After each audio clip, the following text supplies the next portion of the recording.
Good day, ladies and gentlemen. Good day, guys. Kuri sei kwamuri kuonera ma videos muri. I hope I find you well. Muri eZimbabwe ndinokutendera support yamukupa pano pa this YouTube channel. Takutoda 300,000 subscribers, but tichiripo zvedu, tichitenda Mwari, tichitenda zvikuru. Mwari atisvitsa 200,000 subscribers. Se family tikufara tirari 263. Muri eZimbabwe kana usati wajoina family gara wajoina. Update yandinayo yekutanga i-update iyo yamukoma Ronald Mujuru. Mukoma Ronald Mujuru last week vakafirwa nevana ivo vanosvika 5 kusanganisira mukadzi wavo. Zvinorwadza zvinosiririsa. Ndatiti chemaine tariro mukoma Ronald Mujuru. But zvisinei mukoma Ronald Mujuru vafirwa nevanhu avava. Tabva taona posts yase wiki neunhasi vachiti vavapa mota yoToyota Fortuner inokosta 80,000 cash USD.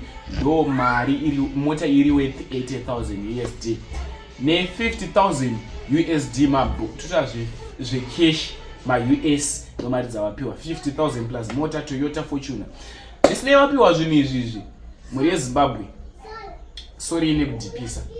Seviki nevanga vachifanira here kuti hanzi Ronald uya kunoone ningi upiwe mota semunhu ari kuchema ende peni yotoiziya inorwadza. Kana kuti vanga vachifanira kuenda kuna Ronald vonoti chema yandakuda kumuponde iyi. Zviri right here zvoitwa naSeviki no zvekuti iwe Ronald uya utore chema yako iyi zvinorwadza zvinosiririsa hazvo, asi uya kunokutore chema yako enda unoona ningi akupe chema yako. Kana kuti Seviki no wanga uchifanira kuti aiwa vakomana endesai chema kuna Ronald Mujuru. Nitaure zvandofika comment section. Congratulations kuna Mujuru, but ndati chemene tariro hamawe zvinorwadza zvinosiririsa. Update iyo yabuda nepana Bozhongora apapo. Isi audio video. Yakusiya ndiona video pedza kuona video tozvinofika comment section. Hama nehama dziri kunhumburisana kunze uko. Mashlam. Paka. Mashingo. Shako mashingo chiri kuti kudini? Inzwai muri yeZimbabwe. Kuna amai ava vakaroorwa ndokuenda kumurume ndokudzoka mberi kweyanetsa ndovadzoka pamba. Vadzoka pamba apa amai ava baba vavo vakaita vana vanokwana kuita iwo vatanhatu 6. Angari first born mukomana, last born ndiwo amai ava. Musikana uyu adzoka pamba kubva kumurume. But pese pakaroorwa nekuroora vana vari pakati apa, first born ainogereta mukadzi iri nogara pamba pevabereki. Mwanasikana last born adzoka pamba vanga vakutamba semurume nemukadzi.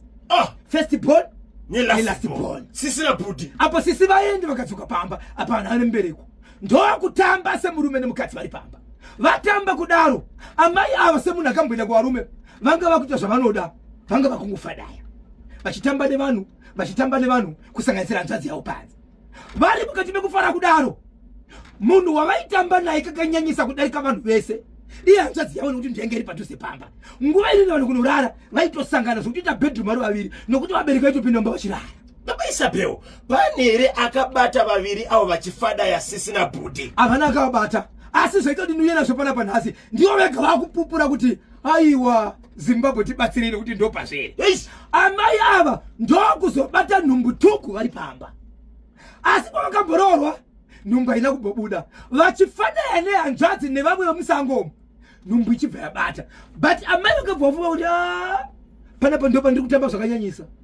Obvious nhumbu ndiye hanzvadzi yangu ndokubara mwana vari pamba. Vabara mwana vari pamba kuti vachitaura baba vemwana vaingoti ndichataura hanzvadzi yaitopenga chaizvo. Hongo wini mwana wako pala. Mwana wako ndokupita kutaura vachishedza vana atete, but ari kuziva kuti mbotamba nani nasisi. Ivo vatowirana pachena kuti hanzvadzi matambira tiri kuita ndani pamuviri pabuda pamuviri pakura kusvika mwana asvarwa pamba. Mwana akasvarwa ari mwanasikana.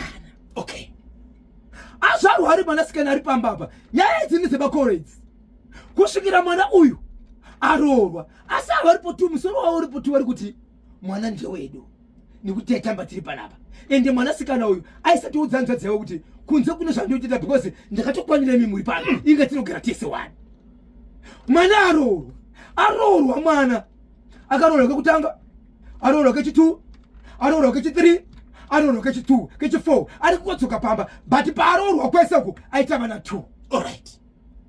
Kwaari izvezvi anoita hondo yekuti kana aine murume panguva yoda kufara anodzipa andozvibhakera vamwe varume vaitotiza vega Vachirova murume achirova vaitotiza kusvikira izvezvi mwana anoti mama ndiratidze kuna baba vangu mandiri kufamba mese ndinonzi kuti uvake ugare panemba enda kuna baba vako but anogona kukudzana baba vako ndaamai vako amai vari kuramba wai vachitsika chepakati vari kuziva kuti mujere dzavo mwana ndewehanzvadzi. Yes. Zotaurika here kwete mwana ataka kuti mumwe musi anomuka njere dzichirwadza anobata mai vake anorova mai vake. Ndoda kuenda kumusha kwedu kuti vachitaura kuti pana papauri ndo pamusha Azviite. but vaisaona kuti kana mwana achinjira kuenda kumusha kwedu zvinoreva kuti paari mwana uyu hapazi pake nokuti mhepo iri pari kuti ndoda kuenda sei ndoda kuenda kumusha kwedu dai pange pari ipo mhepo yaititaura kuti ndiri pamba pedu.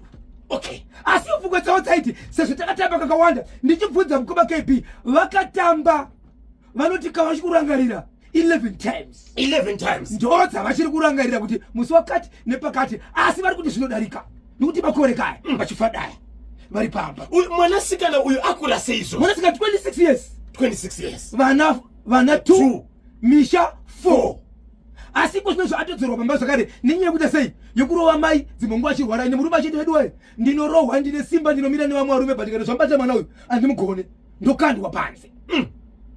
Zvikanzi mwana ave kukama ngatifambei tinzoti mwana uyu chii enda hapana patingati ngaafambe nerudzi wake akurira pano mai vakamitiswa amai vasi kutaura vachinofamba vari kunzi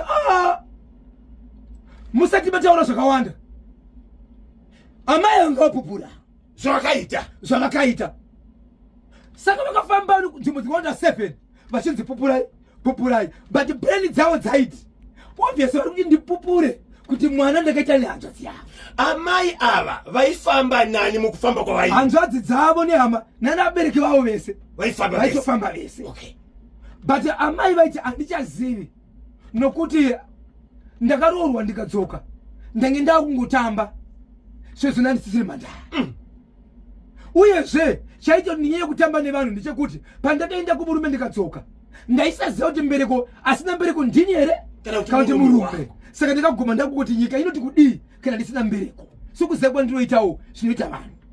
Saka veduwe handizivi bati vanhu vanga kungoti aiwa mama pupura imimi wakupedzesera wakazoenda akati ndoda kuita nyaya dzenyu kusvika dzapera akati ndoda kuti mupupure but zvamuchapupura nezvamukufungidzira zvisirizvo iyo nyaya ndinoda kuti muipupure chete haina basa wamuri kufungidzira ndo baba vemwana ende muchitya vanhu vese haaziri baba vemwana but kana mapupura ndizotangire mama.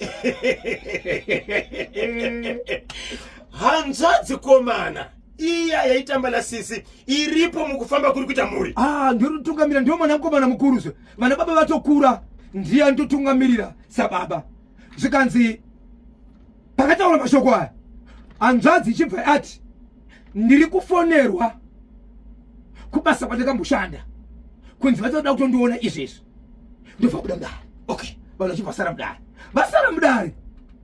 Zvikanzi izvozvi zvaitwa nehanzvadzi zvekubuda nefoni izvi zvine chokuita panyaya yandichati upupure iwe pupura nokuti hausina kupupura une zvauri kufungidzira pamwana uyu iye mwana wachibaba aripo vari kufamba naega.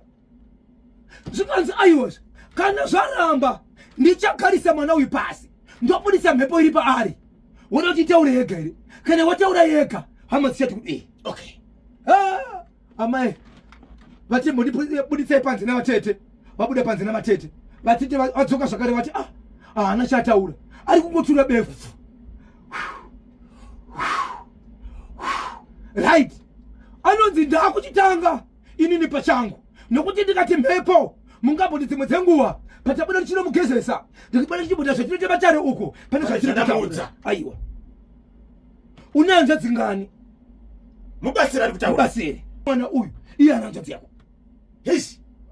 Zvikanzi ndakugumira ipapo chinai kaitishane nemwana itai matare mwaye mvura dzemune mato simudzaimbanda ingave musoko kana mvura. Zvichidaro mukoma KB mwana achibvaitwa zvaitwa mhepo tuku pamwana. Ndoda kuenda kumba kwedu mutupo achikushedzera. Wanika mutupo uri kushevedzerwa hausi ushu wehanzvadzi iyi. Zvikanzi inimi imomisai mhepo ngaiende pupurai mama. Zvikanzi ndinopupura kuti nguva yese iyi mutupo uri kutaurwa uyu ndaifungidzira kuti mwana ndiwe panopamba, nokuti hanzvadzi yangu wabuda muno uyu vakambondibata tikaita semurume nemukadzi, asi kwete kamwe chete takazaramba takuenderera mberi. Saka ndaifunga kuti inini mwana uyu, nokuti sezvo taitamba tisina kudzivirira, ndiwo muridzi wemwana.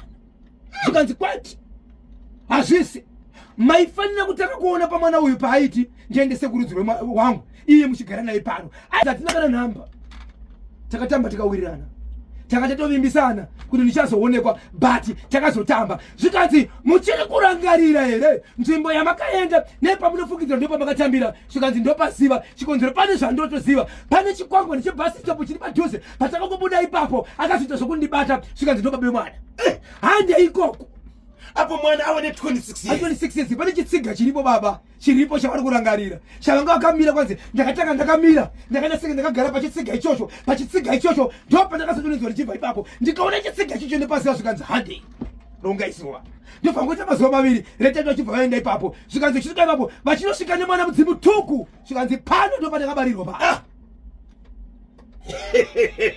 zvikanzi asi kuti nyaya ifambe mino zvakanaka, endai mega kwamambo imi mono takaita makuna kwete zvokusvetsera muchiti dare kana kuti nyaya yabuda, nekuti muchazofambisawo muchiti makuhwa veukama, nekuti veukama ndiri kuona iyi ndeimwe imba maitombonesana pamunofamba muchiti zviri kukonzereswa nekubva uko. Saka veukama makati ngatifambei tese kuti pakati penyaya kuroya mwana ndeupi, siyai vese ava. Saka nyaya iyi mukasaenda mega kwamambo ikazobuda muchapomera dzimwe dzimba kuti ndodzaendesa mashoko. Saka endai mega kana batiti kuti ukamiresa mubatsiri toenda tese kwamambo. Zvikanzi kudive ukama. Zvikanzi nemwe mukuru wanga arimo, aiwa tichaendesa nyaya but tichatenga ndi kwasabhuku. Asi sabhuku wachiona zvakare arimo munzvimbo imomo. Kwasabhuku ikoko zvakare mwana uyu akatomboenda zvakare akanofanira enda sabhuku. Mwanasikana uyu iva amai kuzobara mwana uyu nasabhuku cho vakatamba zvakare. Asi sabhuku pari zvinozvo ivavo avachisopa chigaya but muimba yekwavo ndio mune usabhuku. So nyaya iyi yakaitika vachiti musi weSaturday ndo pari kusimuka veukama vachienda kwamambo.